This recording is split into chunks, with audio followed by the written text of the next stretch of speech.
Akakiiko ka Paalamenti akalondoola ensaasanya y'ensimbi y'omusolo kayise ensisinkano ey'awamu y'abakulu abakwatibwako ensonga z'abakozi ba gavumenti okunnyonnyola ekyalemesezza abakozi ab'empewo ku lukalala okusasulira abakozi ba gavumenti.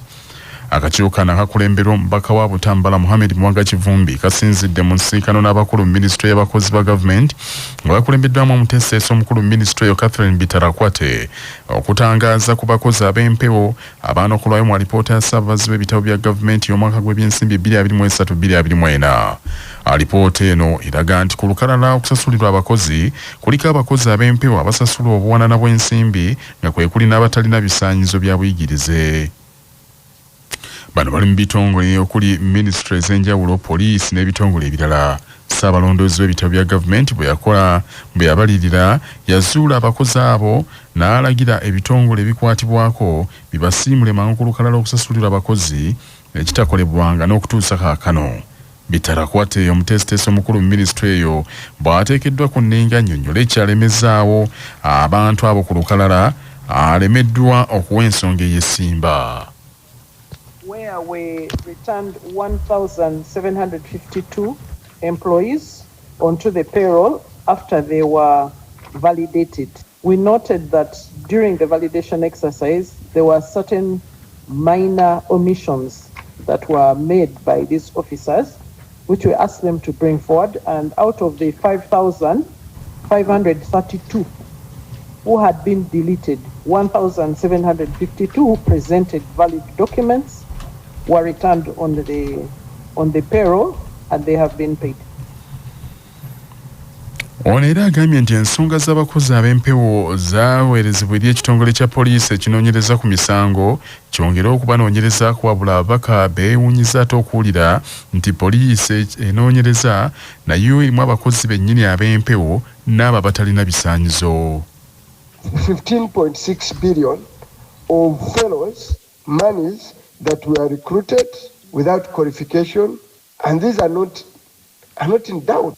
So who are these ladies and gentlemen? Some of them have lead cars. They bump us off the road.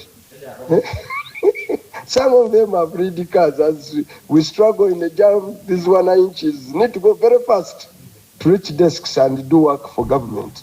And here you are, 7,300 worth this 15 billion. Who are these officers? Akakiiko we kasinzidde ne kayita abakulu mu minisitule y'ebyensimbi abavunaanyizibwa kulondoola ebyensimbi mu bitongole ebirimu abakozi ab'empewo, minisita abakozi ba gavumenti n'omuteesiteesi we n'abalala bannyonnyola ekyalemezaawo abakozi ab'empewo ku lukalala gavumenti kwesasulira abakozi. Aboolesa abazze mu bungi mu mwoleso gwa CBS Police bongeddemu obukodyo obusikiriza abantu okugenda ku midaala gyabwe era bataddewo ttiimu z'abakugu ezigaba amagezi ag'ekikugu. Omusasi waffe John Musisi akyali mu Lubiri e Mengo. Aboolesa bano ab'enjawulo CBS FM beetuuseeko ku midaala gyabwe bataddewo ttiimu ez'abakugu eziyambako abantu abaagala okufuna amagezi ag'enjawulo ku bintu bye baba bali mu kwolesa. Wano tuyise ku bali mu by'obulimi, abali mu by'obulunzi era ababiyinzika abali mu bulunzi bw'enkoko bategeezeza nga abasomesa bwe baliwo era bagenda kusomesa abantu bannyini nsi ku bulunzi bwonna obw'enkoko so nga n'enkoko ze baleese babireetedde ku miwendo egiri wansi ddala nga buli kintu bakisaze ebbeeyi. Era nga mujje tulina bye tubaleetedde eby'enjawulo, tubaleetedde obukoko ng'ate tugenda basomesa engeri y'obbukuuma n'engeri y'obbukuza nga tebulwadde ssenyiga ate ng'ofunamu ennyama ezito. Waliwo emmere y'enkoko gye mulina okuliisa, byonna mujje tulina abasawo abagenda bibasomesa. Muguleyo n'enkoko enkulu eri ku layisi. Aboolesa ab'enjawulo bakyeyiwa mu kibangizo ekiteekeddwamu omwoleso wano mu Lubiri e Mengo era abamu ku boogeddeko ne Kyabassa omwoleso guno bagutendereza butendereza. Pitibwa Lutalo David Kiwanuka budde bweyogerere mu bbuto. Omwoleso guno ogwategekeddwa nguyigiddemu ebintu bingi era nguzeemu ebintu bingi okugeza nga entaseesa eyamba mu kulongoosa omubiri gw'omuntu yenna naddawo. Mulimu ebimera nga bino byolaba, encyungwa. Begamba okutwaliza wamu entegeka yeebadde ennungi, tewali nsindikagano, security nga woogiraba emmotoka ye woogipaakinga era woogisanze woogisanga. Era nandikubiriza n'abalala bajje batweyongeko kubanga ebyokuyiga bingi omanyi wotambula woyiga naye obeera awamu bingi ebituyitako nga tomanyi kabaka tumwebaza okuba nti yatutegekedde omwoleso nga guno olwakinana munana akutoyinza munana CBS FM radio lwasamayinja munanda gwomusisi John. Omuyi w'amagezi eri omukulembeze w'eggwanga era akulira akakiiko k'abamusigansimbi Mahagoba President aka State House Investors Protection Unit Kano Edith Nakalema akubiriza abavubuka abalina bye bayiyiza naddala mu bya science ne technology naye nga tebannafuna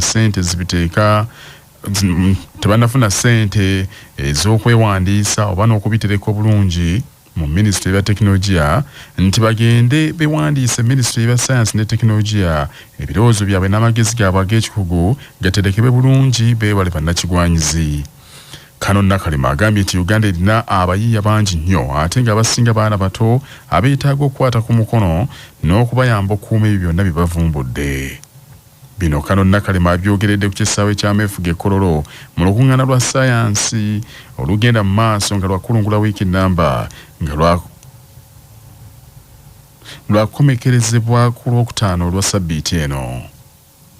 Ate nga bambi tebanafuna busobozi mu byensimbi oba n'ebikozesa assets okulaba nti idea zaabwe ebirowoozo byabwe okuyiiya kwabwe tekubbibwa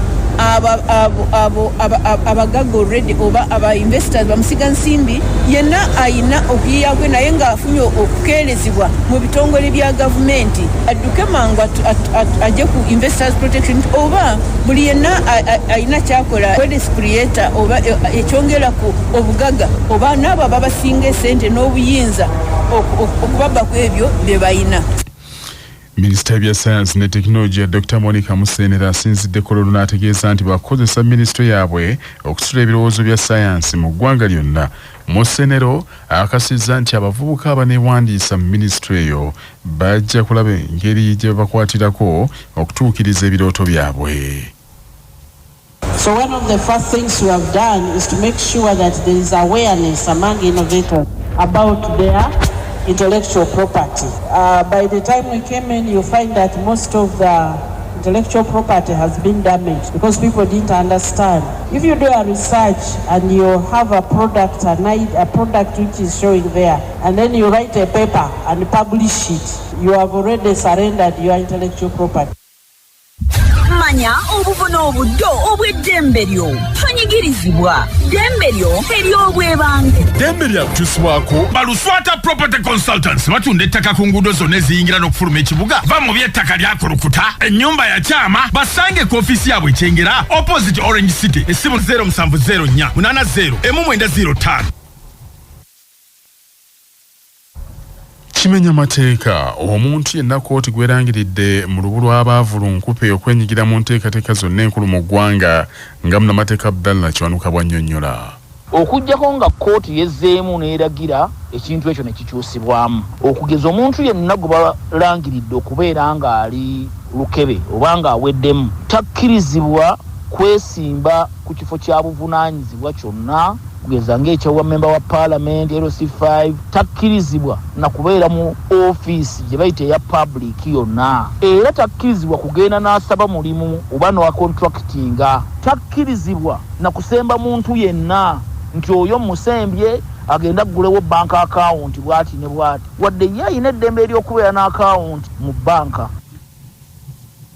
Obulamu bwe bugagga kutusibwako ekitongole ky'ebyobulamu ekikubiriza buli muzadde okutwala omwana we agemebwa omusujja gw'ensiri. Mu kugema gavumenti kweteekateeka eddagala eppya erigema omusujja gw'ensiri lye rigenda okweyambisibwanga okutaasa abaana baffe babeere n'obulamu obweyagaza.